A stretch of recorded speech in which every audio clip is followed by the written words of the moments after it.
Hello, hello, hello, everyone. Good morning, good afternoon, good evening. Welcome back. We're going to continue on reading the fifth agreement.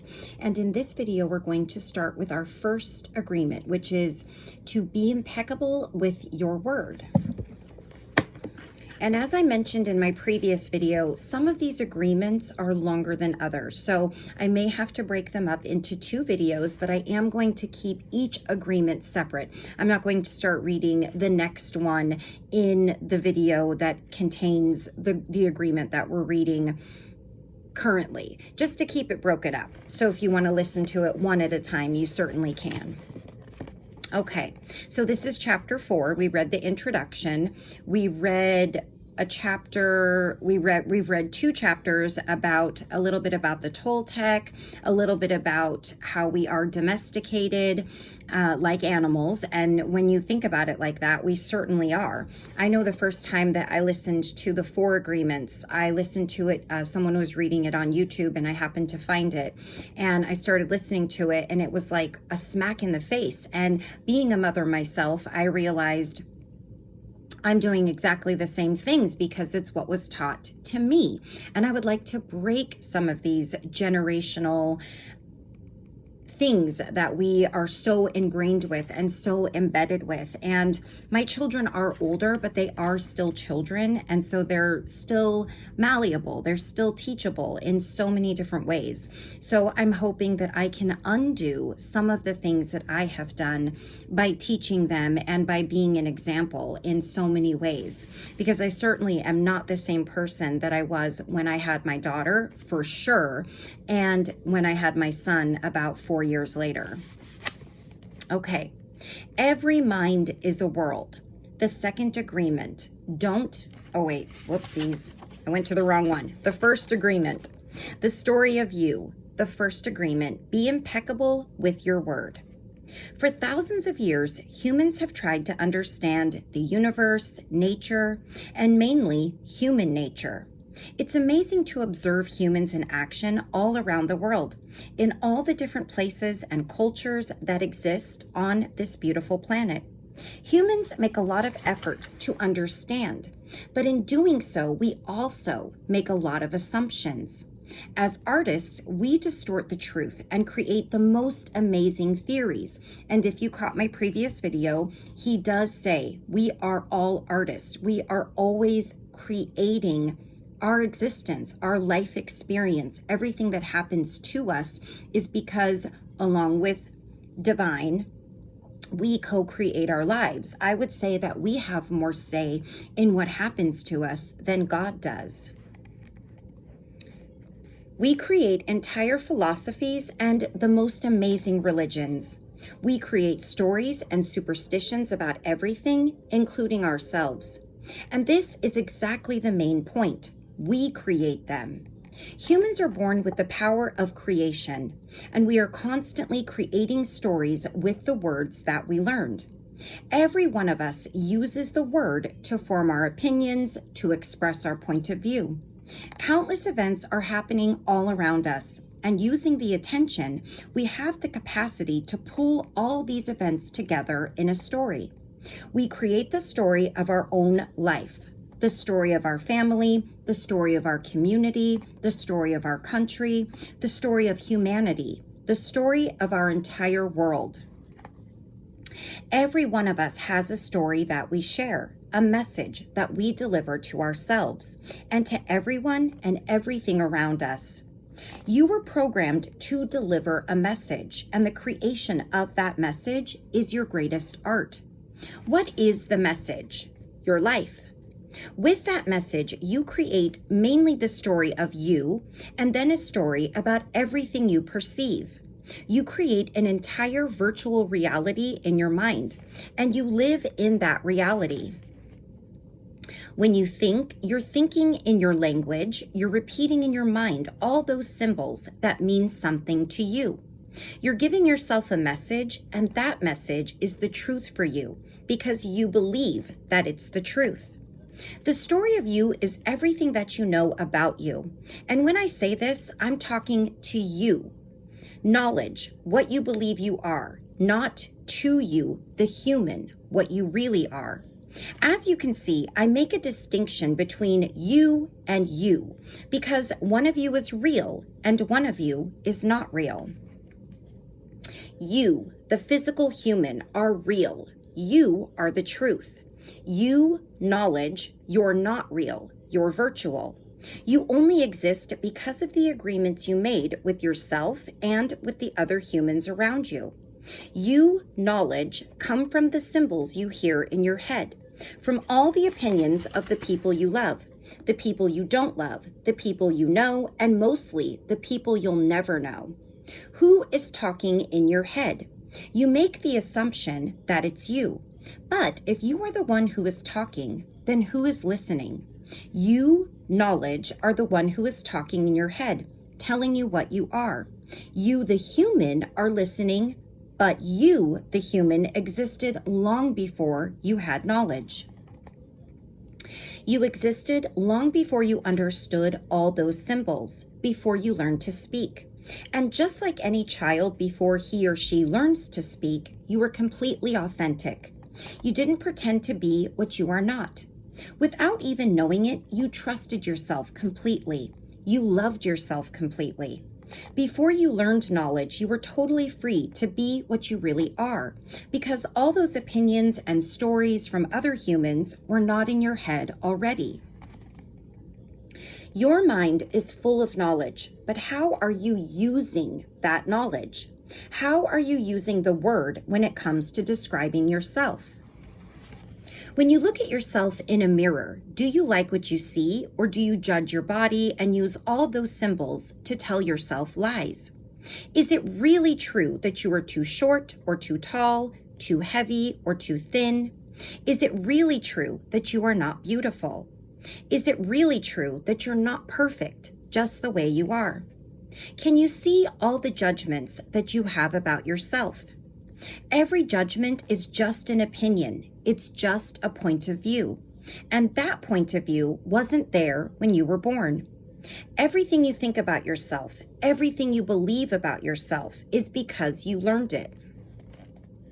You learned the opinions from mom, dad, siblings, and society.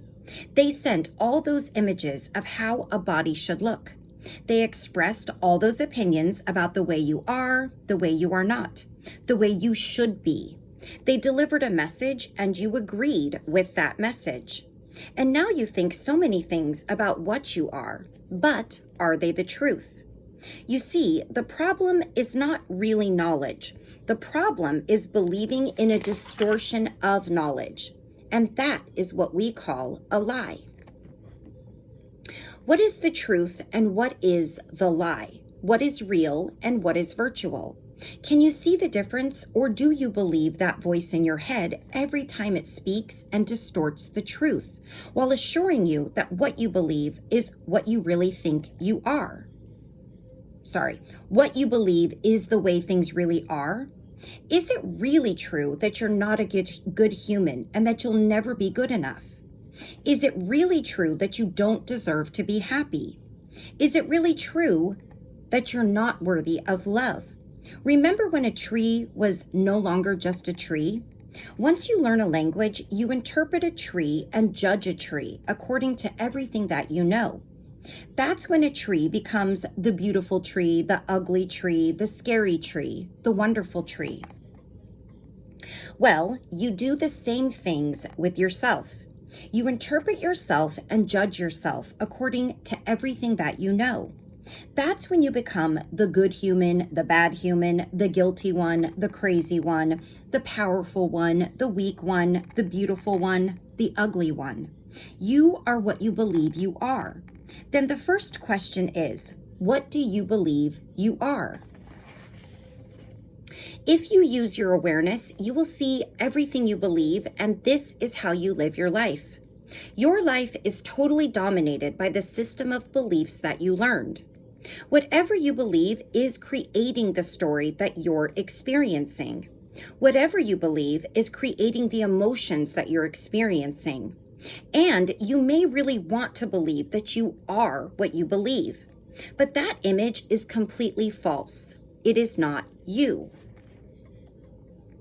The real you is unique, and it's beyond everything that you know, because the real you is the truth. You, the human, are the truth. Your physical presence is real. What you believe about yourself is not real, and it's not important unless you want to create a better story for yourself. Truth or fiction, either way, the story that you're creating is a work of art. It's a wonderful story, a beautiful story, but it's just a story. And it's as close to the truth as you can get by using symbols. As an artist, there is no right or wrong way to create your art. There's just beauty or there's not beauty. There's happiness or there's not happiness. If you believe yourself to be an artist, then everything becomes possible again. Words are your paintbrush and your life is the canvas. You can paint whatever you want to paint. You can even copy another artist's work. But what you express with your paintbrush is the way you see yourself, the way you see the entire reality. What you paint is your life, and how it looks will depend on how you are using the word. When you realize this, it may dawn on you that the word is a powerful tool for creation. When you learn to use that tool with awareness, you can make history with the word. What history? Your life history, of course, the story of you. And now we go into the actual first agreement. This was a bit of an introduction. Be impeccable with your word. This brings us to the first and most important of the 4 agreements. Be impeccable with your word. The word is your power of creation, and that power can be used in more than one direction. One direction is impeccability, where the word creates a beautiful story, your personal heaven on earth. The other direction is misuse of the word, where the word destroys everything around you and creates your personal hell. The word as a symbol has the magic and power of creation because it can reproduce an image, an idea, a feeling, or an entire story in your imagination. Just hearing the word horse can reproduce an entire image in your mind. That's the power of a symbol, but it can be even more powerful than that. Just by saying 2 words, The Godfather, a whole movie can appear in your mind. This is your magic, your power of creation, and it begins with the word. Perhaps you can understand why the Bible says, "In the beginning was the Word, and the Word was with God, and the Word was God." According to many religions, in the beginning, nothing existed, and the very first thing that God created was the messenger, the angel who delivers a message. You may understand the need for something that could transfer information from one place to another. Of course, from nowhere to nowhere seems a little complicated, but it's very simple at the same time. In the very beginning, God created the Word, and the Word is a messenger. Then if God created the Word to deliver a message, and if the Word is a messenger, then that is what you are, a messenger, an angel. The word exists because of a force that we call life, intent, or God. The word is the force. It is the intent. And that's why our intent manifests through the word, no matter what language we speak. The word is so important in the creation of everything because the messenger starts to deliver messages, and the entire creation appears out of nowhere. Remember God and Adam talking and walking together? God creates reality, and we create reality with the word. The virtual reality that we create is a reflection of reality. It's our interpretation of reality by use of the word. Nothing can exist without the word because the word is what we use to create everything that we know. If you notice, I'm changing all the symbols on purpose, so you can see that the different expressions mean the exact same thing. The symbols can change, but the meaning is same in all the different traditions around the world. If you listen to the intent behind the symbols, you will understand what I'm trying to say. Impeccability of the word is so important because the word is you. the messenger. The word is all about the message you deliver, not just to everything and everyone around you, but the message you deliver to yourself. You're telling yourself a story, but is it the truth? If you're using the word to create a story with self-judgment and self-rejection, then you're using the word against yourself and you're not being impeccable. When you're impeccable, you're not going to tell yourself, I'm old, I'm ugly, I'm fat, I'm not good enough, I'm not strong enough, I'm never going to make it in life. You're going to use your knowledge against yourself, which means your voice of knowledge is not going to use the word to judge you, find you guilty, and punish you. Let me make sure I read that right. Yeah.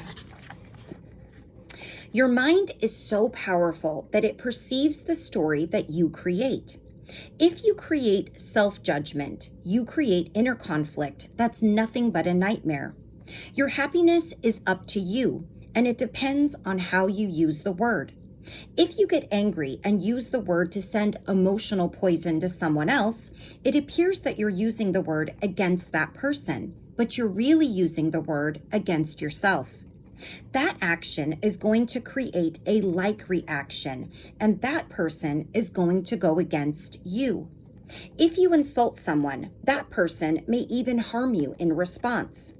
If you use the word to create conflict in which your mind may be injured, of course it's against you.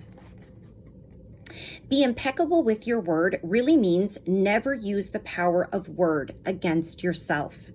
When you're impeccable with your word, you never betray yourself. You never use the word to gossip about yourself or to spread emotional poison by gossiping about other people. Gossiping is the main form of communication in human society, and we learn how to gossip by agreement. When we are children, we hear the adults around us gossiping about themselves and giving their opinions about other people, including people they don't even know. But now you are aware that our opinions are not the truth. They're just a point of view. Remember, you are the creator of your own life story. If you use the word impeccably, just imagine the story that you are going to create for yourself. You're going to use the word in the direction of truth and love for yourself. You're going to use the word to express truth in every thought, in every action, in every word you use to describe yourself, to describe your own life story. And what will be the result? An extraordinary, beautiful life. In other words, you are going to be happy.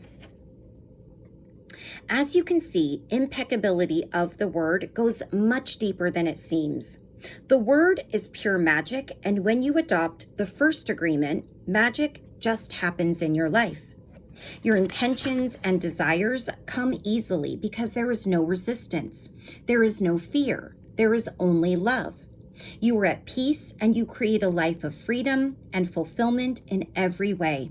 Just this one agreement is enough to completely transform your life into personal heaven. Always be aware of how you are using the word and be impeccable with your word. Okay, that is the end of our first agreement. And our second agreement is don't take anything personally, which, ooh, that's a tough one. Many of these are tough. I would say all of these are tough. These are all things that you have to make a mindful and conscious decision to work on. I'm just taking a peek to see how long that one is. Yeah, I think we'll be able to read that in one video. And I find it, I saw this little saying a long time ago that really struck me. Your words are like a spell. That's why they call it spelling. You are essentially with your words putting a spell out there, putting what you don't want out there with your words, casting a spell. And that's really a great way to sort of remember if you're struggling with negative self-talk or low self-esteem, or just being down on yourself, or even talking about others. Just remember, your words cast a spell. Even if you don't see it, even if you're not aware of it all the time, you're not there to see the aftermath or how it affects other people, it is indeed very powerful. First, start with working on how you talk about yourself, and then work on how you talk about others. And you will start to be very aware of your words. And I did practice this when I did keep this one with me. It really struck me when I read the 4 agreements. And this one has always, ever since I read it, really stuck with me as far as being careful what I say about myself, being mindful of what I say about others, and teaching this to my children as well. Super important. Kids can be so cruel and not even know it, and cruel to themselves, not just to others, but really down on themselves. Adolescence is a very difficult time, and there's such a short span to really teach your children what you would like them to take from things like this, what lessons you would like them to learn, and the awareness that you would like to ingrain in them. If you want to go in the opposite direction of basically what you were taught, this is a good way to start for yourself and then for others. Okay, so we'll stop right there. Thank you all so very much for joining me. I love you all very much. And until I see you again, take care of you, take care of those around you. Bye-bye until next time.